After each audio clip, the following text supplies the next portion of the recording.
ஆந்திராவில் இருக்கிற அனந்தகிரி மலையில் அமைந்த போரா கேவ்ஸ் இந்தியாவிலேயே ரொம்ப பெரிய குகையாக பார்க்கப்படுது. 1807 வில்லியம் கிங் ஜார்ஜுங்கிற ஆங்கிலேயர் தான் இதை கண்டுபிடிச்சார்.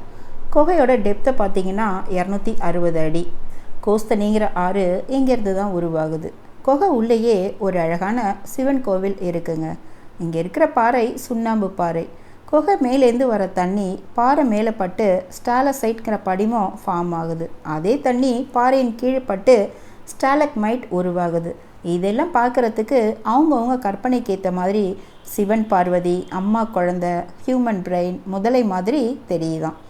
ஆந்திரா யூனிவர்சிட்டி இங்கே ஆராய்ச்சி பண்ணி சில கல்லாலான கருவிகள் கண்டுபிடிச்சாங்க. அதோட காலம் கிட்டத்தட்ட 30,000லேருந்து 50,000 வருடங்கள் பழமையானதுன்னு சொல்கிறாங்க. அதாவது ஒரு காலத்தில் மனித இனம் இங்கே வாழ்ந்திருக்கலான்னு நம்பப்படுது.